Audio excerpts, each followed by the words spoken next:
Olá, queridos, sejam bem-vindos em nosso canal. Aqui é o pastor Wagner Aprígio. Que bom que você veio. Se inscreva em nosso canal, compartilhe esta mensagem.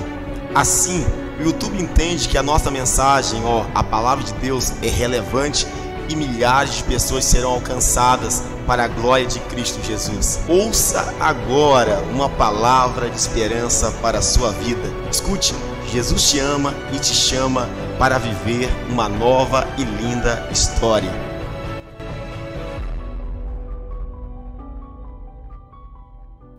Eu quero falar um pouco mais sobre essa mulher, a mulher sunamita.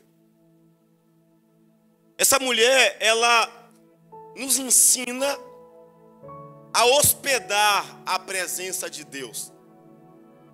Ela nos ensina a receber da melhor forma, com sabedoria, a presença de Deus em nossos lares, a presença de Deus em nossas casas, a presença de Deus em nós mesmos.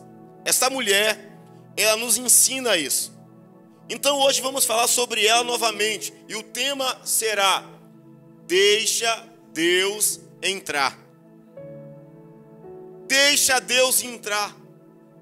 Essa mulher nos ensina a permitir a entrada de Deus em nossas vidas. Preste atenção, nós vamos ler alguns textos aqui. Do capítulo 4, versículo 11 ao 16. Vamos ler comigo, preste atenção na leitura, por favor. Um dia, quando Eliseu chegou, subiu ao seu quarto e deitou-se. Ele mandou o servo Geazi chamar a sunamita. Ele a chamou, e quando ela veio, Eliseu mandou Geazi dizer-lhe: você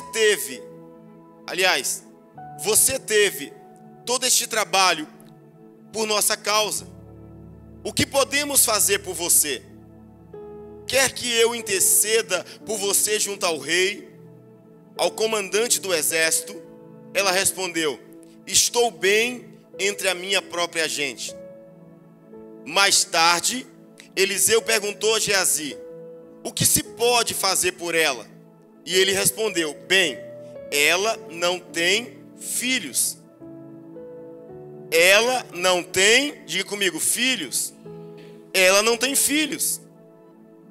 Irmãos, por que precisamos aprender a receber a presença de Deus? Eu quero aqui abrir um parêntese. Essa mulher era uma mulher rica, uma mulher de posses. Só que um dia, ela viu o profeta Eliseu passar em frente à casa dela. Essa mulher demonstra ter discernimento espiritual, pois quando ela viu o profeta de Deus passar, ela chamou o marido e disse assim: olha, ali vai um santo homem de Deus. É a única vez na Bíblia, no Antigo Testamento, que um profeta é chamado de santo homem de Deus. Essa mulher nos ensina a ter o discernimento. Será que você consegue discernir as pessoas de Deus que têm passado por sua vida, ou você despreza como se fossem tantas outras? Será que temos valorizado pessoas que Deus tem colocado em nossa vida? Pare e pense. Por muitas vezes temos desprezado os de Deus e supervalorizado os ímpios. Tem gente dentro da igreja que fala mais mal da igreja do que do mundo. Um dia alguém disse para mim, alguém caminhando por muito tempo na igreja, e alguém disse: pastor, eu acho que não dá mais para mim, eu vou sair da igreja. Eu disse: por que você vai sair da igreja? Ele disse: é porque eu estou aqui tantos anos e nunca consegui fazer um amigo. Eu não tenho um amigo. E eu perguntei: e por que você não tem amigo? Por que você não tem amigo? Ah, porque ninguém me liga. ninguém me visita, ninguém me envia mensagem. E eu perguntei: e quantas vezes você ligou, mandou mensagem, visitou? Poucas vezes. Escute bem, quando Deus nos chama para a sua família, a família de Deus é a igreja. A família de Deus é a igreja. Quando Deus nos chama para a sua família, Ele nunca disse que seria perfeito, porque famílias têm problemas. Agora nós precisamos aprender a discernir, nós precisamos aprender a valorizar as pessoas que Deus tem colocado em nosso dia a dia. Esta mulher, ela viu o profeta passar e ela disse: meu amor, para o seu esposo, aquele homem é um santo homem de Deus. Aleluia! Sabe o que ela fez? Fascinante isso, impressionante. Ela chama o marido, fizeram um orçamento e decidiram: vamos construir um quarto para o profeta de Deus. Fez um quarto, mobiliou o quarto e disse o profeta: toda vez que o senhor passar por minha cidade, o senhor tem um lugar onde descansar. Aquela mulher nos ensina a ser inteligente, semeadores. Ela semeou no profeta de Deus. Ela construiu uma casa, um quarto para o profeta de Deus. Agora eu quero fazer, é uma simbologia, é uma analogia. O profeta de Deus representa a presença de Deus. Aquela mulher construiu um quarto, expandiu sua casa, expandiu seu lar para receber a presença de Deus através do profeta. O que você tem feito na sua vida para receber a presença de Deus? Aquela mulher se preparou, investiu, construiu, mobiliou e disse: a presença de Deus vai morar na minha casa. A minha casa está aberta para esse homem de Deus. Deixa Deus entrar, meu irmão. Deixa a presença de Deus entrar na sua casa. Ela construiu, ela preparou o ambiente. Deixa Deus entrar, prepare o ambiente para Ele entrar. Aleluia. Pois bem, por que precisamos deixar Deus entrar em nossa vida? Primeiro conselho: porque quando Deus entrou na vida daquela mulher, sabe o que aconteceu? Houve um despertar de um sonho. Quando Deus entrou na vida, na casa daquela mulher, houve um despertar de um sonho. O que nós lemos, o texto disse que Eliseu, entrando na casa dela, Eliseu começou a pensar, o profeta de Deus começou a pensar: essa mulher investiu em mim, essa mulher investiu na obra de Deus, essa mulher abriu a casa para a presença do meu Deus. Ele disse: Geazi, meu servo, pergunte àquela mulher o que ela precisa. Toda vez que você deixa Deus entrar, o Senhor se preocupa com as suas necessidades. Aleluia. Posso liberar de novo essa palavra? Toda vez que você deixa Deus entrar, antes de você pedir, o Senhor já sabe das suas necessidades. Eliseu perguntou: essa mulher precisa de quê? Aí ela disse: meu profeta, eu estou bem entre minha gente, eu não preciso de nada.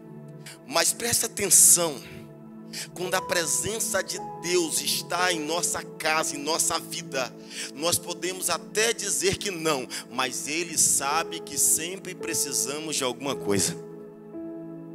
Ela disse que não, mas precisava. Ela disse que não precisava, mas Eliseu disse: Geazi, observe melhor. Sabe por quê? Quando ela disse assim: profeta, eu estou bem entre a minha gente, é porque ela era rica, ela era importante. Então ela pensou talvez que o profeta queria pagar materialmente algo para ela, retribuir financeiramente. Mas não era disso que o profeta de Deus estava falando.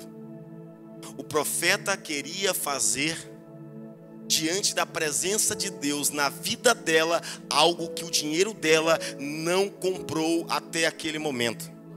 Não havia comprado até aquele momento. A Bíblia nos diz aqui, olha, isso é extraordinário. Versículo 15.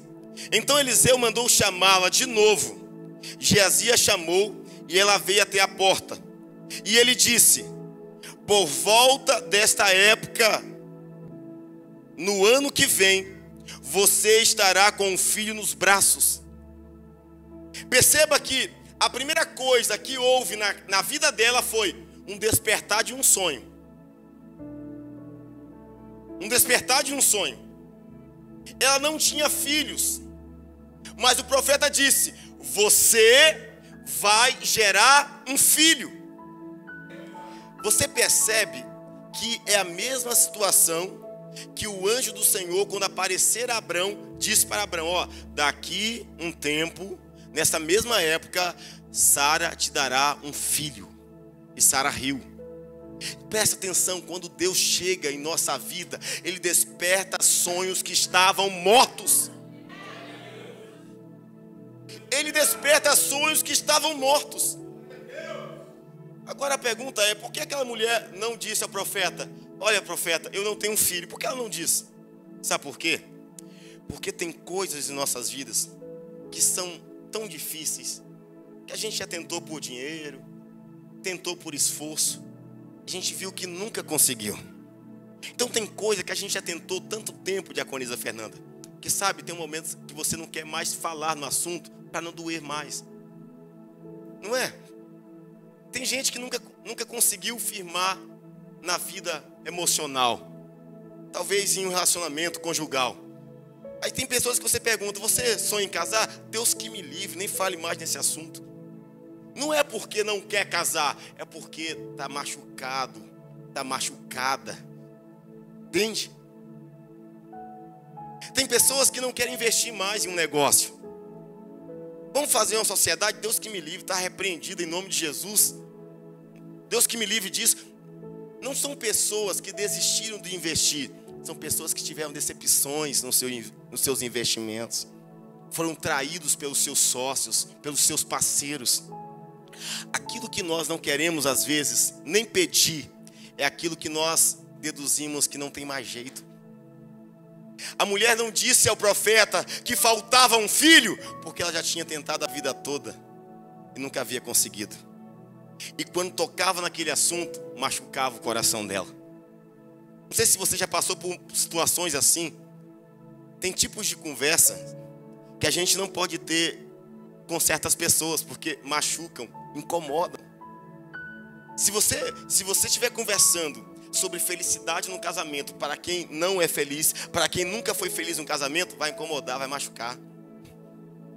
A pessoa: não, depois a gente fala, depois a gente conversa, ou sai de perto. Então o Senhor te trouxe aqui nessa noite para te dizer: deixe a presença dEle entrar.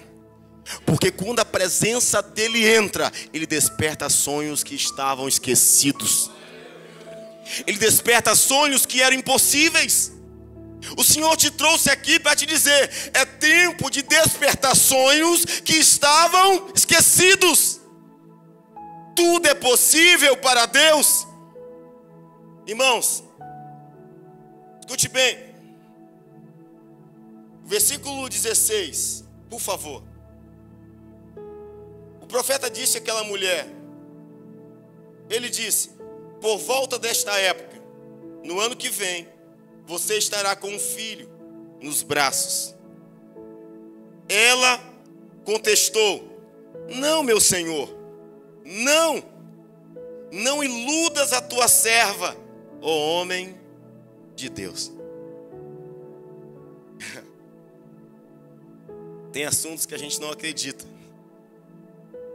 Ele disse: você vai ter um filho. Ela disse assim: não. Existe aqui exclamações. Não iludas a tua serva. Ou seja, não toque mais nesse assunto. Já sofri demais até aqui. Tem coisas que você ouve e te machuca, porque você nunca conseguiu realizar. Não é que você às vezes esqueceu? Às vezes você coloca uma pedra e deixa lá. Deixa lá. Não toque mais nesse assunto. O Senhor quer tocar num assunto bem íntimo na sua vida hoje. Esse sonho que está aí dentro, não é que você não quer sonhar, é porque você tem medo de não realizar. É porque você tem medo de não conseguir. Não deixe os sonhos que Deus quer despertar esquecidos. O Senhor tocou num assunto íntimo daquela mulher. Não tem aquele negócio que o Senhor fala de uma forma tão íntima que você diz: olha como isso aconteceu. Por que Ele está me dizendo isso? Ela não queria se iludir. Ela disse: não iluda mais a tua serva. Ela achava que ter um filho era uma ilusão. Tem sonhos no seu coração que são tão grandes, tão poderosos, que você acha que é uma ilusão.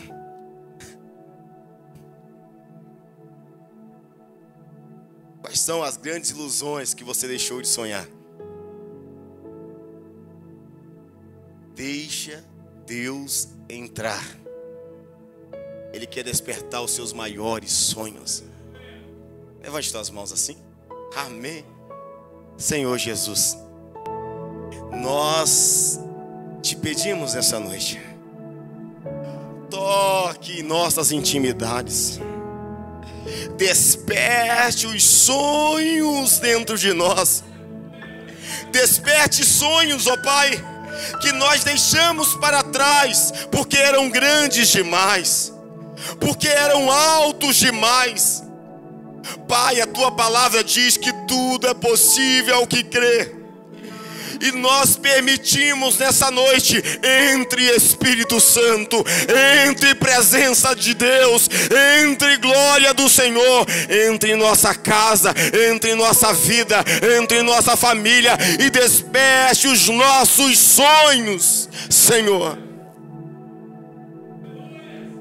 Deus te trouxe aqui para despertar sonhos. Amém. Agora, o Deus que desperta sonhos, Ele continua despertando. Ele despertou o sonho de Abrão. Quando ele apareceu a Abrão, ele disse: olha, você será pai de multidões. Mas Abrão não tinha nenhum filho. Deus já aparece, sabe, despertando algo que estava praticamente morto. Ele já toca em assuntos de nossas vidas que pareciam impossíveis ao olhar humano, porque Ele sabe onde mexer. Ele sabe onde despertar. Zacarias, Isabel, Novo Testamento. Zacarias está trabalhando como sacerdote. O anjo do Senhor aparece e diz assim: Zacarias, eu ouvi a sua oração. A sua mulher Isabel engravidará, dará à luz um filho, e você dará o nome de João. O Senhor, toda vez que Ele chega em nossa vida, Ele desperta um sonho que aos nossos olhos poderiam ser impossíveis. Gostaria que você pensasse aí. Qual sonho que no seu coração até aqui nunca poderia acontecer? A segunda coisa que nós percebemos que aconteceu na vida da sunamita, quando ela recebeu a presença de Deus através do profeta, foi o realizar do sonho. Deus despertou o sonho. Segundo, Deus realizou o sonho. Diga amém. Eu estou falando de sonhos, amém? Diga sempre ao seu irmão: são sonhos, não pesadelos. Então não confunda, são sonhos. Quando a gente fala de sonhos, seu rosto tem que brilhar mais. E não são sonhos carnais para dormir. Você precisa aprender a sonhar acordado. Estou falando de sonhos. E você precisa despertar para esses sonhos. Despertar, senão não acontece. O Deus que desperta sonhos é o mesmo Deus que realiza sonhos. Confira comigo agora, por favor. Um pouquinho mais na frente. o Deus que realiza sonhos. Versículo 17 diz bem assim: mas como Eliseu dissera, a mulher engravidou no ano seguinte, por volta daquela mesma época, deu à luz um filho. O Deus que despertou o sonho foi o mesmo Deus que realizou o sonho. Conforme a palavra do profeta, ela engravidou e o menino nasceu. Eu posso ouvir glória a Deus? A palavra do Senhor bem forte, irmãos. Amém.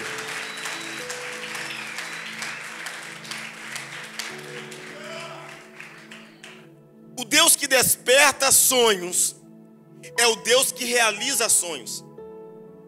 Deus não mexe nos seus sonhos simplesmente para te machucar. Deus desperta sonhos para realizar. Ele é fiel para cumprir. Em Filipenses, capítulo 2, versículo 13, diz bem assim: pois é Deus quem efetua tanto o querer quanto o realizar, segundo a sua boa vontade. É Deus que realiza o querer. É Deus que realiza, efetua. Aliás, é Deus que efetua o querer e efetua o realizar. O Deus que disse àquela mulher: você engravidará, você dará à luz um filho, foi o mesmo Deus que cumpriu na época determinada pelo Senhor. Irmãos, prestemos atenção. Se Deus falou, creia. Se Deus despertar, Ele desperta a mulher para algo esquecido e Ele cumpre, ela engravida, o menino nasce. Deus é fiel para cumprir suas promessas. Deus quer cumprir em nós suas promessas. Deus quer realizar em você a boa vontade dEle. Ele efetua querer, Ele efetua realizar. O que Deus diz, Ele cumpre. Ele é fiel para cumprir. Amém. Eu quero olhar com você um segundo ponto, aliás, um terceiro ponto, que de fato nos mostra o trabalhar de Deus, o agir de Deus na vida daqueles que recebem, que hospedam a presença em suas vidas, em suas histórias. Deus desperta o sonho, Deus realiza o sonho. Terceiro, Deus ressuscita o sonho. O sonho era ter um filho, Deus despertou. O sonho era ter um filho, Deus realizou. Mas, preste atenção, toda vez que Deus age em nossa vida, nós, por muitas vezes, passamos por processos. E esses processos, nós precisamos entender para passar bem. Se você não entende o processo, você reclama. Mas se você tiver discernimento para que serve tal processo, você glorifica. Por exemplo, eu não gosto de dentista. Aquele barulho daquela máquina terrível, mas tem que ir. Para quem está com uma dor de dente mortal, mesmo que não goste de dentista, ele vai passar pelo processo, pela anestesia, ele vai passar pela cirurgia. Por quê? Porque ele sabe que aquele processo vai erradicar a dor, vai trazer alívio, melhora, saúde. Então você passa. Então, se eu entender o processo, eu passo por ele. Essa mulher, após o filho nascer, o menino cresce e vai acontecer uma situação delicada com esse menino. Presta atenção, versículo 18. O menino cresceu e certo dia foi encontrar-se com seu pai, que estava com os ceifeiros. De repente ele começou a chamar o pai gritando: ai, minha cabeça! Ai, minha cabeça! O pai disse a um servo: leve-o para a mãe dele. O servo pegou e o levou à mãe. O menino ficou no colo dela até o meio-dia e morreu. Diga comigo: o menino morreu. O menino morreu. É duro, hein? Você entende por que ela falou ao profeta? Ah, homem de Deus, não me iludas. Ou seja, não mexe nessa área, que essa área me machuca. Essa é a área mais delicada da minha vida. E Deus mexeu. Deus realizou o sonho, o menino nasceu. Só que o menino cresceu e morreu. O que você faria?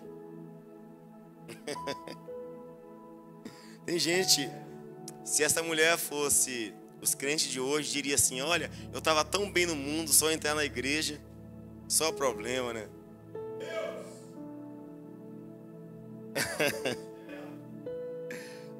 Essa mulher, ela tem uma perda gigante, porque o maior sonho morreu.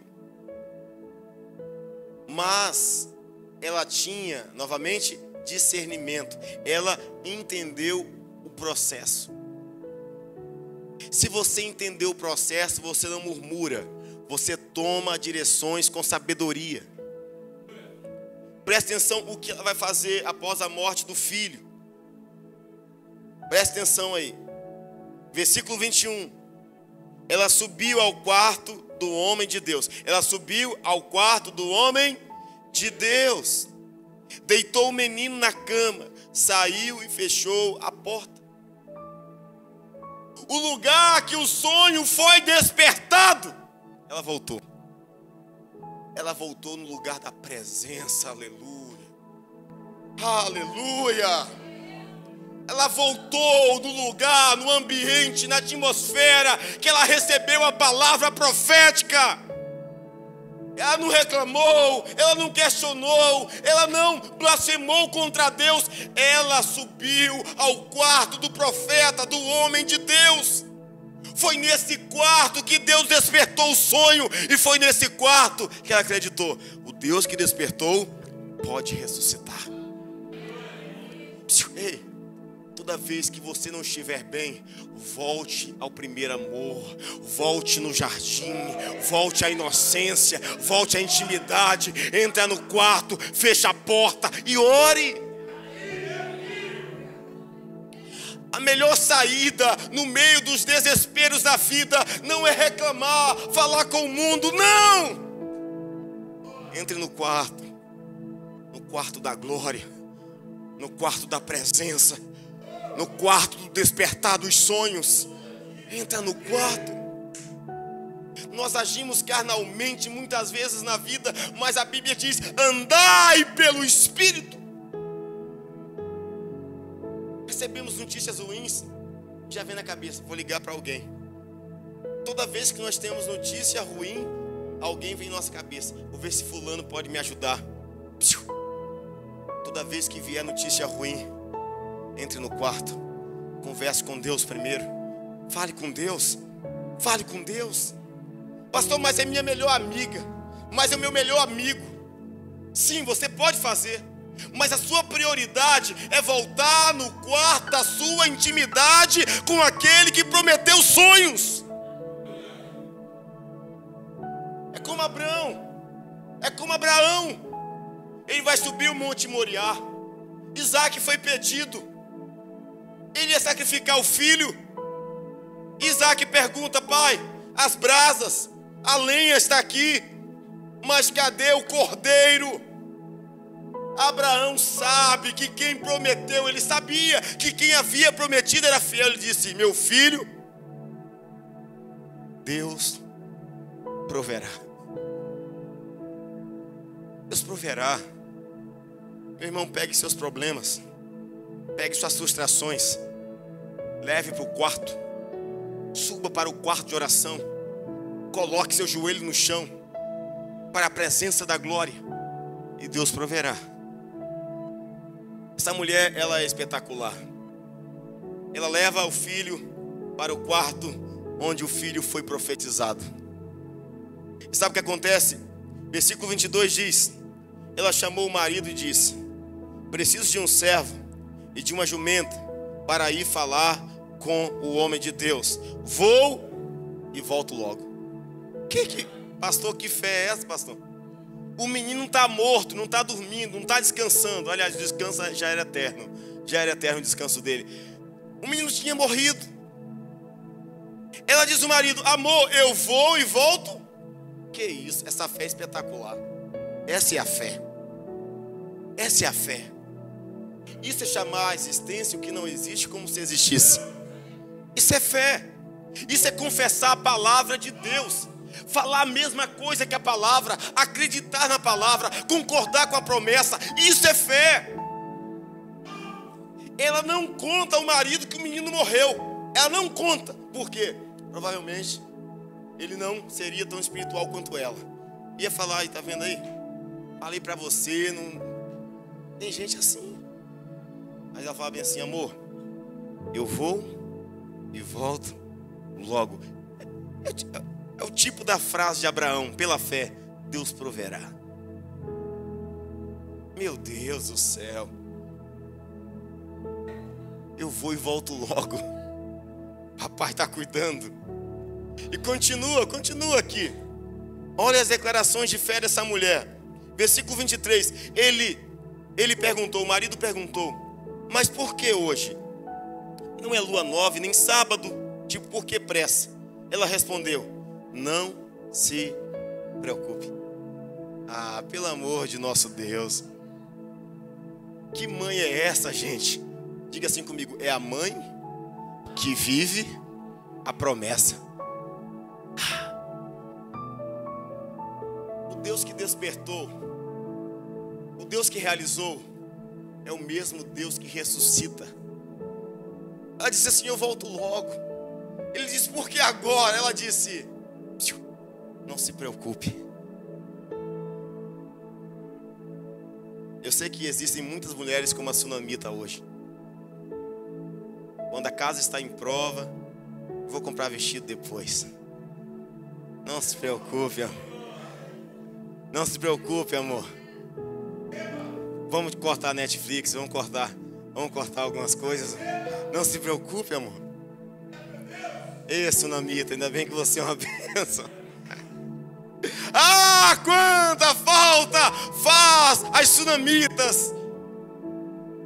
Mulheres que em meio às tempestades dizem: não se preocupe, eu volto logo. Aleluia! Aleluia! O Senhor te diz: não se preocupe.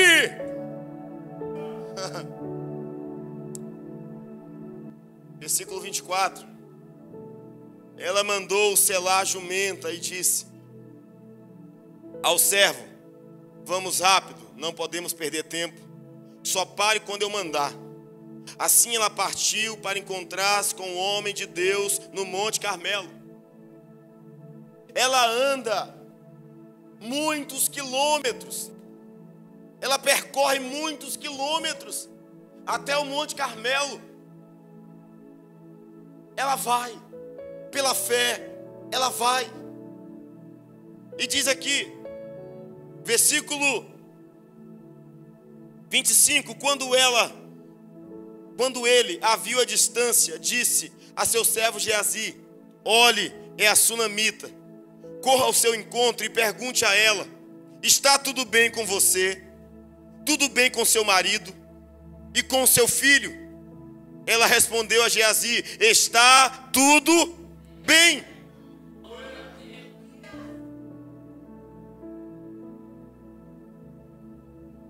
Ela permanece na palavra de fé. Ela permanece na palavra de fé. Volto logo, não se preocupe. Gente, Geazi é o servo de Eliseu. Geazi pergunta: e aí, dona? Tudo bem com seu marido? Tudo bem com você? Tudo bem com seu filho? E ela diz: está tudo bem. Às vezes nós estamos perdendo tempo com pessoas que não podem resolver nossos problemas. Estamos batendo papo com aqueles que não têm vida com Deus, que não têm intimidade com Deus, que não têm conselhos de Deus, e são os curiosos de plantões. São os curiosos. E fala assim, que dizem para nós: conta como está você. Eu vou orar por você. E às vezes não vai orar, é só para saber como está. Mas ela diz assim: está tudo bem. E vamos fechar aqui nos últimos versículos. Versículo 27 fala bem assim: ao encontrar o homem de Deus no monte, ela se abraçou aos seus pés. Geazi veio para afastá-la. Geazi, pedra de tropeço. Mas o homem de Deus lhe disse: deixa em paz, ela está muito angustiada. Mas o Senhor nada me revelou e escondeu de mim a razão de sua angústia. Versículo 28. E disse a mulher: olha o que a mulher vai dizer ao profeta: acaso eu te pedi um filho, meu senhor? Não te disse para não me dar falsas esperanças? Eu falei para você, aquela mulher havia sofrido muito tempo com essa história de ter filho e não havia conseguido. Quando o profeta de Deus mexe naquele sonho, desperta ao sonho, ela diz: não iludas a sua serva. Eu tenho algo aqui para te dizer. Não bloqueie o seu coração para o agir de Deus. Ela de fato queria um filho, mas tinha medo de não conseguir. E quando teve o filho, perdeu o filho, mas ainda assim ela teve a fé necessária, consciente de ir até o profeta, de acreditar que algo poderia ser feito. E vamos ler aqui, por favor, versículo 29 em diante. Então Eliseu disse a Geazi: põe a capa por dentro do cinto, pegue meu cajado e corra. Se você encontrar alguém, não cumprimente, e se alguém o cumprimentar, não responda. Quando lá chegar, ponha meu cajado sobre o rosto do menino. Olha o que a mãe vai dizer. Mas a mãe do menino disse: juro pelo nome do Senhor e por tua vida, que se ficares, não irei. Então ele foi com ela.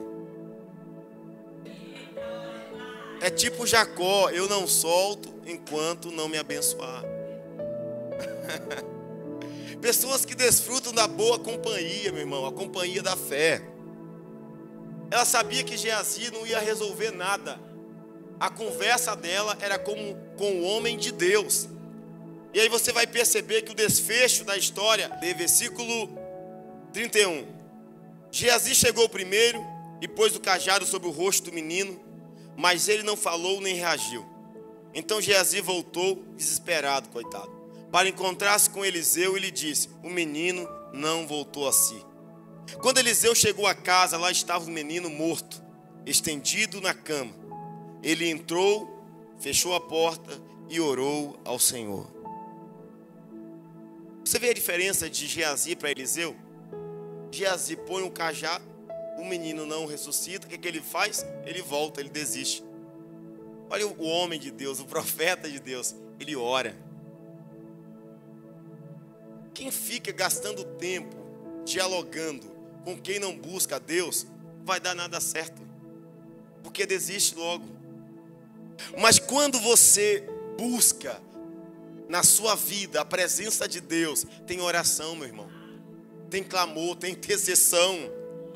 Ele orou, olha, ele orou. Ele entrou, fechou a porta, orou ao Senhor. Depois deitou-se sobre o menino, boca a boca, olhos com olhos, mão com mãos. Enquanto se debruçava sobre ele, o corpo do menino ia se aquecendo. Eliseu levantou-se, começou a andar pelo quarto, depois subiu na cama e debruçou-se mais uma vez sobre ele. O menino espirrou 7 vezes e abriu os olhos. Aleluia!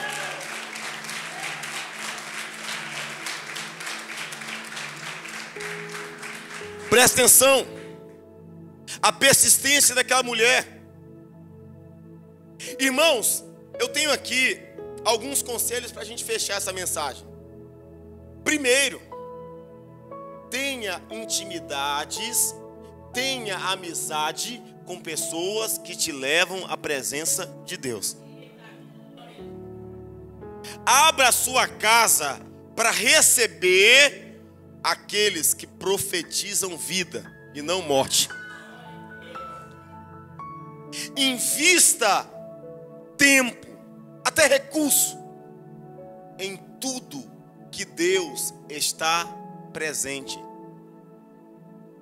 Porque estamos investindo em tantas coisas, mas não investimos em lugares que Deus está trabalhando. Não investimos na presença de Deus. Mas quando nós, como essa mulher, nós abrimos a casa, abrimos o coração, abrimos a vida para a presença de Deus entrar, sonhos serão despertados. Sonhos serão despertados. Sonhos serão realizados. E se acontecer qualquer incidente, sonhos serão ressuscitados. E eu quero aqui ler esse último versículo que diz bem assim, versículo 36 e 37. Eliseu chamou Geazi e o mandou chamar a sunamita, e ele obedeceu. Quando ela chegou, Eliseu disse: pegue seu filho. Ela entrou, prostrou-se aos seus pés e curvando-se até o chão. Então pegou o filho e saiu. Eu quero te dizer a seguinte questão: o Deus que despertou sonhos em nós, Ele realiza. Em meio a qualquer tempestade, Ele pode manter a sua palavra de pé. Não deixe que os imprevistos tirem você da presença de Deus. Talvez em meio à sua caminhada você tenha passado alguns infortúnios, mas como aquela mulher, como a sunamita, mantenha o seu foco. Mantenha o seu foco. Entre no quarto do milagre, no quarto, sabe, do sobrenatural. Entre nesse quarto e Deus vai te fazer lembrar de todas as promessas que Ele te fez. Deixe Deus entrar na sua casa. Deixe Deus entrar na sua vida. E como Ele entra hoje em nossa casa, em nossa vida? Ele entra hoje através do Espírito Santo. Se você abrir o seu coração hoje, a mesma presença que entrou na vida da sunamita vai entrar na sua casa, vai entrar na sua vida, vai despertar sonhos, vai realizar sonhos e vai ressuscitar sonhos. Jesus disse: eis que estou à porta e bato. Se você abrir, eu entrarei e cearei contigo.